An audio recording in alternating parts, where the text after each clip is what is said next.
This is Common Sense Radio. Straightforward and no excuses. All right. Come on now. This is the Steve Gruber Show. Call me crazy. Oh, yeah. What I said was perfectly right and spot on accurate. Boy's got a mouth like a cannon, always shooting at all. Stop. Got it. Yeah, stop. I mean, you're way off script. Got it in me. Gonna quit until it all comes out. Hey, boy! Been a long education. Yeah, it's not cynical. It's common sense. Pay attention to me when I'm talking to you. I'm gonna rock the nation. Rock the nation. Genuine, accountable, and raw. Here is Steve Gruber. All right, and welcome to it. It is Tuesday here on the Steve Gruber Show. A big day ahead for you here today. A lot of ground to cover, and we're going to get to it. Michael Daugherty will be here. John Lott will be here to discuss guns. We'll have Peter Lund here and Rafi Williams from the RNC to discuss a whole host of issues. Of course, it's debate day on the Fox Business Channel. Maybe they'll actually talk about business this time. We'll see. And the Navy continues to launch missiles off the coast of California. War games off L.A. We will get to that. But first, admit and apologize for your white privilege. That's where we start today. Admit and apologize for your white privilege. The president of the Missouri University System, Tim Wolf, forced into resignation over allegations of institutional racism and his failure to address the demands of minority students on campus, specifically black students, and we'll get to that in just a moment. Part of the demands leveled by so-called student leaders of a group called Concerned Students 1950 that was published in the Columbia Daily Tribune include this excerpt. Tim Wolf must acknowledge his white male privilege. And this is the president of the university. This is students telling the university how they're going to be run.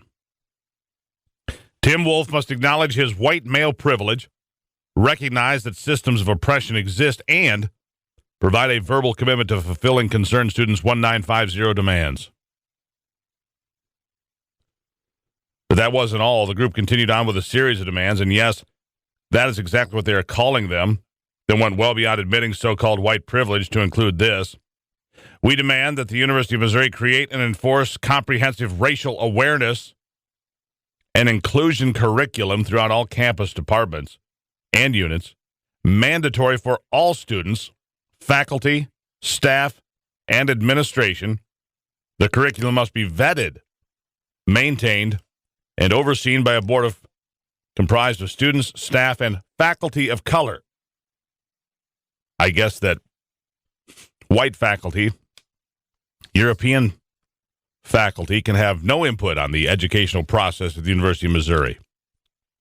At least that's what I hear here. We demand that by the academic year 2017-2018, the University of Missouri increases the percentage of black faculty and staff campus-wide to at least 10%. And these demands went on and on and on. We demand that the University of Missouri composes a strategic 10-year plan by May the 1st, 2016, that will increase retention rates for marginalized students, whatever the hell that means, sustain diversity curriculum and training, and promote a more safe and inclusive campus.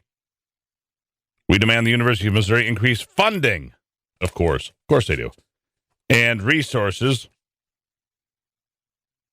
for the Counseling Center for the purpose of hiring additional mental health professionals, those of color, boosting mental health outreach and programming across campus, increasing campus-wide awareness and visibility of the Counseling Center, and reducing lengthy wait times for prospective clients. Maybe they should have the same concerns for the veterans of America. But these snot-nosed little privileged kids, well, they go to fancy schools and claim to be victims. But in the end, what was it really all about? Well, there were about 20 members of the football team, a pretty lousy football team, I might add, threatened not to play this coming weekend, which might have been a bonus for the Missouri Tigers, unless the demands were met. If the team had failed to take the field against MSU, or against BYU, that is, however, it would have cost Missouri about $1 million.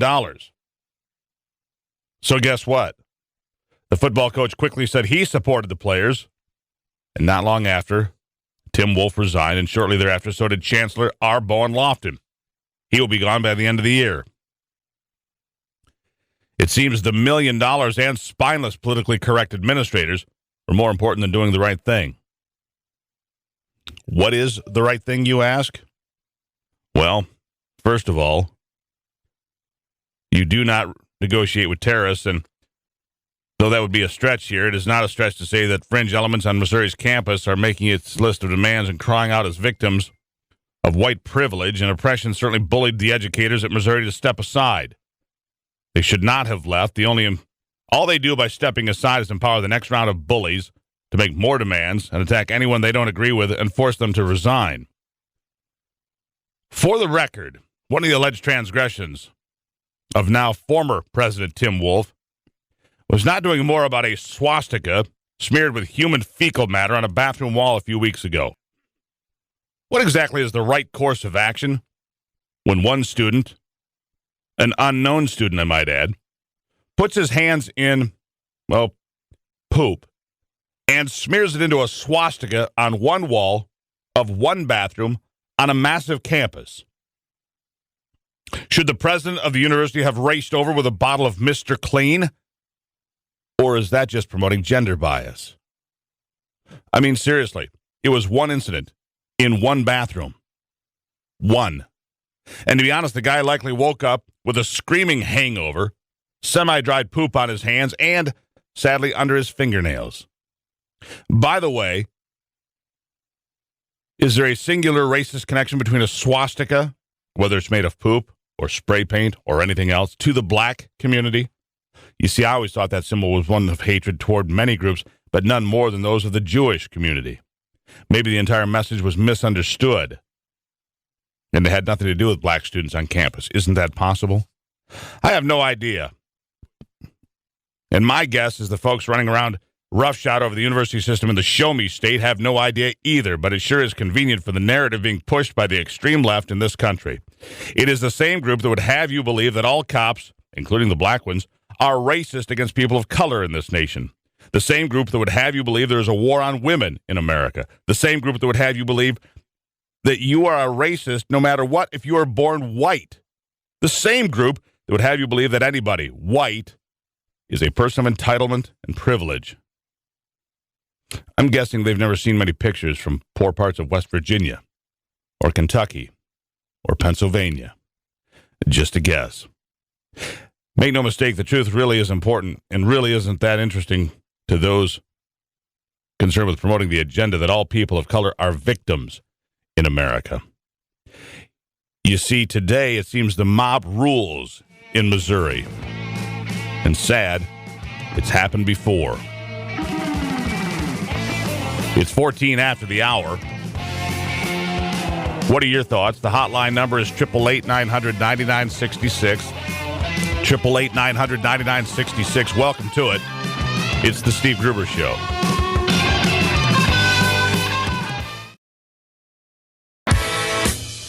Michigan, born and raised with Midwestern values and Michigan common sense.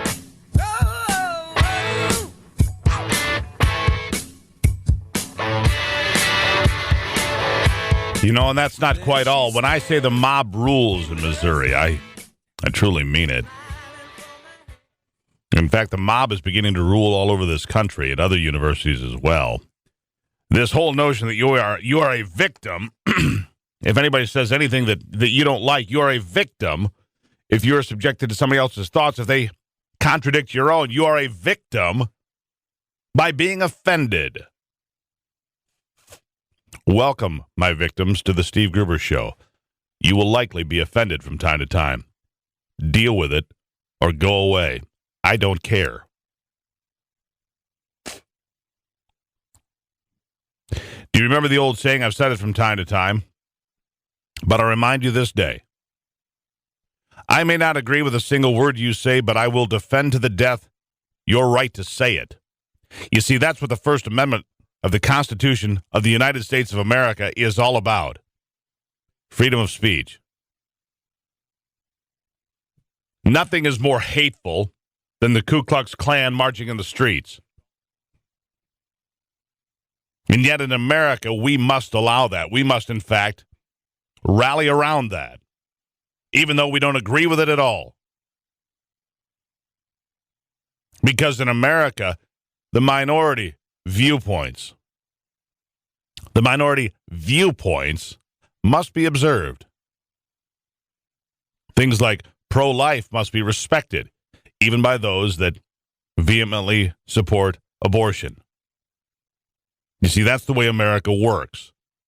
I may not agree with a single word you say, but I will defend to the death your right to say it. It's pivotal. It's paramount. It's a pillar of who we are. And if you're offended, too damn bad. Let me give you an example. I want to go to the Yale student here next, Alex. I want to give you an example of how far gone we are.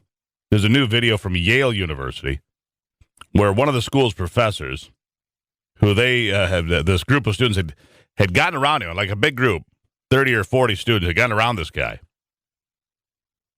and said he had failed to make the campus a safe space for students. What was his crime? He had the audacity to say recently that he believed that students should basically ignore Halloween costumes. If they found them offensive or whatever, in bad taste, whatever. It's one day, people get to be fools or do whatever. He said people have the right to freedom of speech, based freedom of expression. So they got around this guy. And one of the students, let me see, it was Professor Erica Christakis, the associate headmaster of the school's Silliman College. She sent an email to the college's members suggesting they shouldn't be overly sensitive about Halloween costumes. And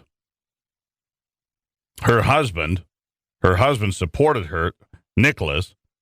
They've been besieged by calls for the resignation by students who say they have made Yale a dangerous place for black students specifically. Go ahead. Just here, he's trying to explain to her why freedom of speech is important. And one student goes berserk while the other 30 or 40 are watching, and it all got caught on video. Go with Yale. The exception is because other people have rights too, not just walk away. Walk away. Interrupt me. It doesn't deserve to be listened to. An unsafe space here for all students. Stay quiet. For all standing students. You understand that? As your position as master, it is your job to create a place of comfort and home for the students that live in Silliman. You have not done that. By sending out that email, that goes against your position as master. Do you understand that? Then no, I don't agree with that. Then why the did you accept the position? Because Who the hired you? I have a different You vision should than you. step down. If that is what you think about being a master, you should step down. It is not about creating an intellectual space. It is not. Do you understand that? It's about creating a home here. You are not doing that. You're supposed to be our advocate. You should be at the event last night when you hear her Franco say that she didn't know how to create a safe space for her freshmen in Silliman. How do you explain that? These freshmen come here, they think this is what Yale is? Do you hear that? They're going to leave. They're going to transfer because you are a poor steward of this community. You should not sleep at night. We're out. We out. You're disgusting. I'm going to have trouble sleeping at night realizing these are the young people representing America going forward. His job, according to that hysterical young woman, is to create a safe and comfortable place, to create a home here. That's his job, apparently, as a professor, to create a home and make it safe and comfortable. You know, what I found most engaging in college, what I found the most important parts of college are when professors challenged my comfort level, when professors challenged my safe space. That's when I learned the most. When they challenged my notions, my preconceived notions of what the world was, what the world held, what the truth was. That's when I learned things. When I was challenged, not when I was coddled. These entitled little brats, these snot-nosed little brats. They haven't been in the world. They haven't paid a mortgage. They're at Yale. And I can assure you most of them got there with somebody else's money. Their parents, scholarships, doesn't matter.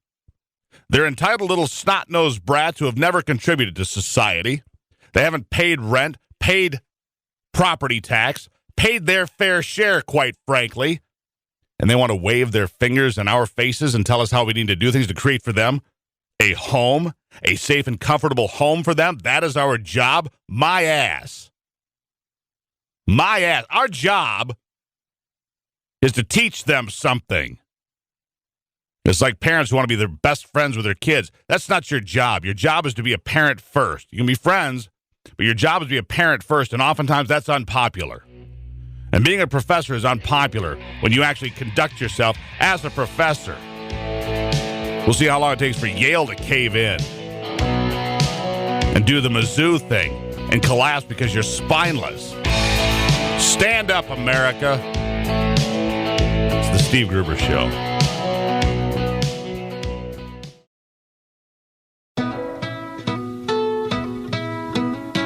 Keeping you in touch with Michigan and the world. I pulled into Nazareth, was feeling about half past dead. I just need some place where I can lay my head. It's 33 after the hour. Where a man might And can you imagine the Iranians this week? More conversation about the Iranians blocking import of American goods. Didn't they just get $120 billion from this crap deal we did with the president and their maniacs that are in charge? Yeah, I believe so. Michael Daugherty here, senior writer for Cyber Defense and board member at Snoop Wall. Michael, welcome back to the party. Good morning. How are you? I'm recovering. From what? I don't know. I'm good. How about you? Good. That lead-in song makes me think of The Big Chill, since I'm a Michigan Wolverine, so that's a pretty funny. Well, you must be having a pretty good year overall. I mean, the Spartan thing hurts you bad. I get it. But overall, team's doing pretty well. I just booked my flights up for the Ohio State game. I'll be sitting in the end zone. So maybe we should have you on Friday before the game and talk about it. It'd be a good plan. Something different. I think that's cool. Yeah, sit in the end zone so Michigan can score right in your lap, I hope, and win that game. It'd be nice. It'd be nice. All right, so Iran here. All of a sudden, not only are they saying they're not going to import American goods, but apparently Americans are detecting a whole flurry of activity when it comes to the Iranians trying to hack into different computer systems we have. Nice folks we're dealing with. Well, here's the big picture.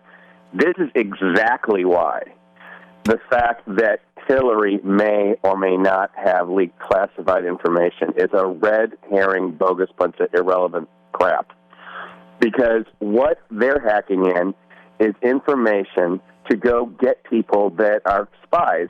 So they link this to the arrest of that American-Iranian businessman in Tehran, and they do it by going in the Obama administration, hacking social media accounts, tracking, and they build this network of information. They're playing that old game show Concentration or a jigsaw puzzle where they're piecing people together, they're building groups of people that associate, and then they're having people come out. And that's why they go after them. And that's why when you're a high-level person, your daytimer can't even be on your home email server, folks. That's right. So here, let me ask you this. People will die or be arrested and sit in Iranian prison the rest of their lives. That's exactly what I was going to ask you. Do you think it's possible, or do you think it's likely, that these hacks, and specifically potentially into Hillary Clinton, have resulted in people being killed? Well, I don't know about have, but it will happen because it's just like the OPM breach. I mean, when you hand over 5 million fingerprints and all the basically HR files are the one that applies to the federal government, to our enemies, that is intelligence. And it doesn't have to be classified. It's like screaming screaming the second. Bad security. I mean, it's ridiculous for even discussing it. It's terrifying that people don't get it, or how the press doesn't connect the dots so that we have to. Here's it's the really thing. amazing.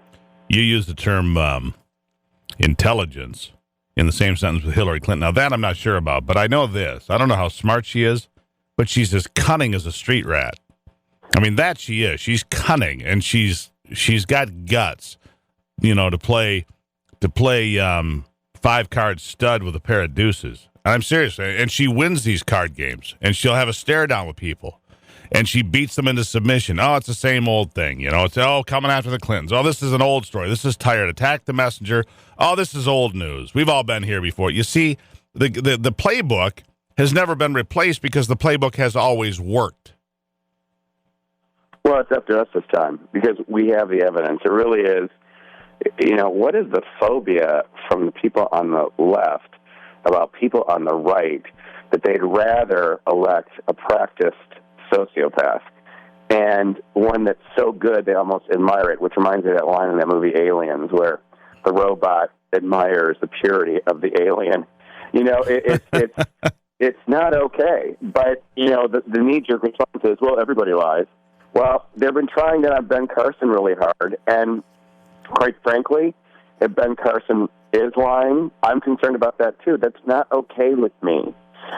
But lying about what happened when you're in 4th grade, which isn't lying, that's not remembering, is different than lying about national security and putting the country, 5th for your own political survival repeatedly. Yeah. So, there's a groundswell, I hope. I look at what happened in Kentucky, and I'm just like, come on, guys, we got to get this. We can't have this continue. Yeah, my concern is this. My concern is that you're watching too much of the Game Show Network and old movies because all of your references there, Michael, are with those sorts of things. Anyhow, Michael Daugherty on the line, senior writer for Cyber Defense Magazine and board member from Snoop Wall. You look at Hillary Clinton's track record, it's abysmal. And make no mistake, if this was a Republican Secretary of State, they'd already be up on charges, I believe. I believe that, the congressional hearings would have already, dragged them in there, and not on their timetable, because Hillary Clinton shows up when it's convenient to her. The problem with that is it's not, dragged in front of Congress isn't about your convenience. It's about the rest of us. That's all. Well, they stonewall. I mean, it's like Alice in Wonderland on that side of the aisle, and they stonewall no matter what. Now, the problem is, look, we're no innocent. I mean, Boehner slow-walked a lot of stuff, which is what created a big split within the Republican Party, because of the whole crowd of people go, no, this is not a game where we just pass the ball out to each side and we all have each other's backs. That has to end. And so I'm not going to listen. I'll distribute the blame fairly. I mean, there's a super majority of people in Congress that between the left and sort of the rhinos, the U.S. Chamber of Commerce right, that only think of the United States as another sales market and not actually a country. That really can create a lot of havoc. And we're pretty close. Look, it's taken a long time to build it. It's taken a long time to get rid of it. We've done a lot of good work. We're almost there. We've got to break through this presidency, and a lot of things will change, I think. I really do. Well, here's my question. If Hillary's brought up on charges, I'm going to say something that probably won't sit very well with a lot of folks, but if Hillary is brought up on charges, they find that she lied or she violated the FBI, brings her up on charges, I do believe she should be pardoned. Disqualified from running for president, but pardoned and gotten out of the way. I don't think that you take a Secretary of State that was recently serving so recently and, pursue that with much vigor. I don't think it does the country any good overall. Probably not going to win me a lot of points, but I've been thinking about that for some time. What if she does come up on charges? Do you really take it all the way through the trial? Because I don't think that's a good idea.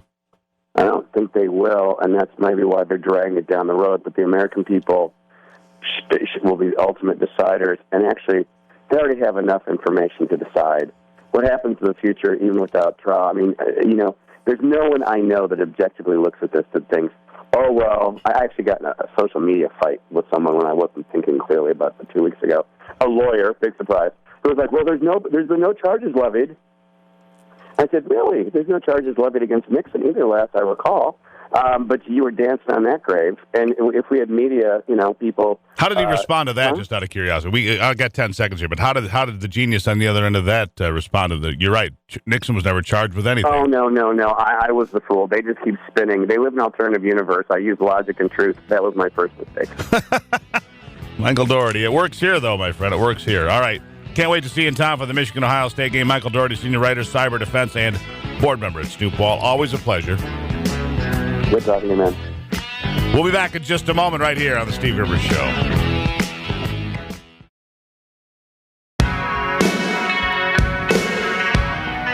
The Steve Gruber Show. American values with Midwestern common sense. Take me down to the paradise city with the grassy green and the girls are pretty. I want you, please take me home. 45 after the hour. How would the world be a safer place if I was disarmed? Would the world be a safer place if you were disarmed? How about this nation? How about your city? How about your street? Would your street be safer if you were disarmed? Well, the Court of Appeals for the Second U.S. Circuit Court here just recently issued a ruling that could put your gun ownership in peril without question. Our next guest, Dr. John Lott, the president of the Crime Prevention Research Center. You can find out more at crimeresearch.org. Written numerous books. The bestseller, of course, More Guns, Less Crime, among so many others. Doctor, welcome back to the program. No, good morning. Great to talk to you again. So, and we didn't talk about this here recently, but I was researching, as I always do, to figure out what I want to talk to you about each week. And this ruling by the Court of Appeals for the Second U.S. Circuit issued a long-awaited decision on the constitutionality of the most drastic gun control law in history. That's the New York SAFE Act of 2013.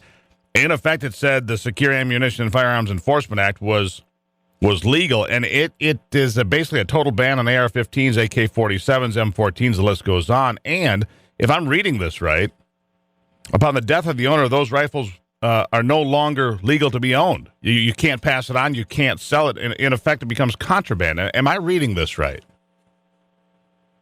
Right, yeah, no, you're reading that correctly. Look, my guess is it will survive review by the Supreme Court, and you have four members of the Supreme Court right now who feel very strongly that there's no individual right to self-defense, let alone individual right to self-defense with a gun, who would support a complete ban on all guns. Right now you've only had with the Michigan, the Washington, D.C. and Chicago Supreme Court cases, being able to ban an entire category of guns, all handguns, but the way those decisions were written would allow you to go and ban some subcategories of guns, some types of rifles, or some types of handguns, and that's what they've tried to do in this case. So, all right, and you say it wouldn't survive review by this Supreme Court. Annan Scalia, he's 80 years old. He's not exactly svelte. Here's a guy that, if we woke up tomorrow and heard that he had suffered a massive heart attack, would any of us be surprised? No. I'd be mortified, but not surprised, because, we're one heart attack, one retirement away from losing. And it's not just the Second Amendment. People lose sight of that. And I know you spend your time talking about the Second Amendment, but the First Amendment would be in deep peril because of hate speech and, don't want to offend anybody. And you can't say this and you can't say, the whole damn Constitution is in peril. No, I agree. I would worry that you've had too many decisions anyway, even under this kind of moderate court that you have right now, that allows strict campaign finance regulations and other things that affect core values of speech. You've had decisions with regard to religion that have been restrictive under the current court.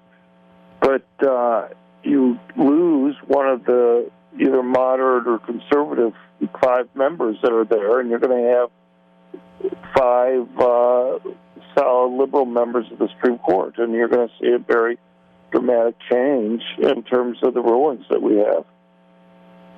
I wondered, and I don't think that, making the National Rifle Association the enemy has worked pretty well for the left, for Democrats in some places, but it is interesting to note that these elections have huge ramifications, and I don't think even today, you and I think about it, and some people do. But I think more important than who is the president oftentimes is who is the president selecting to be on the Supreme Court. And it's the survival of the Constitution hangs in the balance, because you're right. I think that some of the folks on this court that are to the left aren't just to the left, they're radical leftists. I mean, there's, Ruth Bader Ginsburg, when asked about constitutions of the world, said America's Constitution really not that great of a document. She would recommend any new nation to use the South African Constitution. I mean, those are the kind of people that sit on the U.S. Supreme Court. I mean, these are the people we're dealing with. My God, there's something very wrong with that comment. Right. Well, I mean, you have at least 4 members of the Supreme Court who think we shouldn't just look at precedent with regard to our own country and making Supreme Court decisions, but that we should look at precedent from foreign countries generally, and what foreign countries have ruled with regard to everything from the constitutionality of the death penalty to speech issues, by looking at the decisions in other countries. Right, and they believe this is a living document. All right, so before we let you go today, where does this go? This happened, I think, on the 22nd of October, this Court of Appeals decision, so it's been a couple of weeks. But where does it go from the Second U.S. Circuit? Now, does it go to the Supreme Court? Is that for sure, or does it hang here, or not determined yet? No, it's not determined yet. I mean, I'm sure the losing parties in this case will try to appeal to the Supreme Court, but it's not clear whether the Supreme Court will take it. So-called granting cert on this. You have to ask them if they'll be willing to review it, and, it's kind of anybody's guess whether the Supreme Court will actually take the case or not. Yeah, and I wonder if the Supreme Court, when pressed, will defend your right to the Constitution, our constitutional rights is a body, or disregard them. John Lott, Dr. John Lott, always a pleasure. He is the president of the Crime Prevention Research Center. You can find out more about his writings at crimeresearch.org. He appears on a variety of radio programs and television shows each week and talks about its stuff. And Doctor, thank you for all the hard work you do. Great talking to you. Have a good week. You too. Dr. John Lott, right here on the Steve Gruber Show.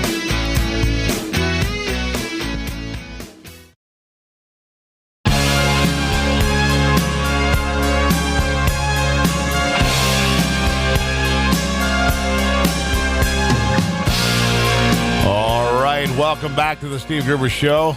This hour brought to you by Mesa. Good health, good business, and great schools. To the hotline we go. Brian from Southern Michigan on the line. Brian, welcome to the program.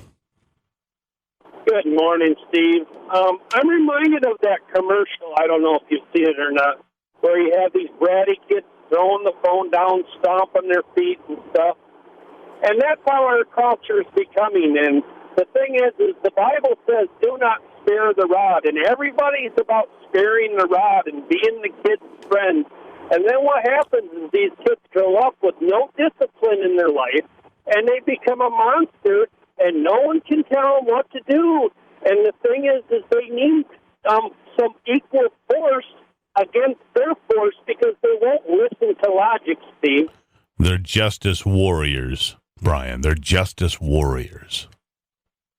Exactly. They're just brat. It's like my own life. I can't discipline my stepson, and they're lazy and they sit around. And I've been told by a Christian, so-called Christian psychologist, that you can't even yell at them anymore because that's mean and insensitive, and you hurt their feelings. There's hundreds, and if not thousands, of these so-called psychobabble books out there, Steve, that try to tell you how to raise a family. But look, how's that working out? Yeah, look around the United States today. How's that whole psychobabble? Here's how you should spare the rod, and here's how, have them sit in the corner and tell them, why do you feel this way, Johnny? I got an idea. Let's go back to some of the things we used to do, at least some of it, I would say. Brian, I got to run, my friend. Thank you for that. Have a good one. There you have it. The hotline number, by the way, is 888-900-9966, 888-900-9966. And you can get involved with the program. The Common Sense Hotline, Like I said, brought to you by Mesa Good Health, Good Business, and Great Schools this hour. In hour number 2, Danielle Schumann from Best Buy is going to be here. Now, normally I wouldn't have somebody on from Best Buy, except that I've got to be honest with you. I'm going to level with you right now. My best purchases in my life, some of them happened at Best Buy on Black Friday. I admit it. I'm in a 12-step program for it. Don't worry about it. I'm Steve Gruber. I'll be right back.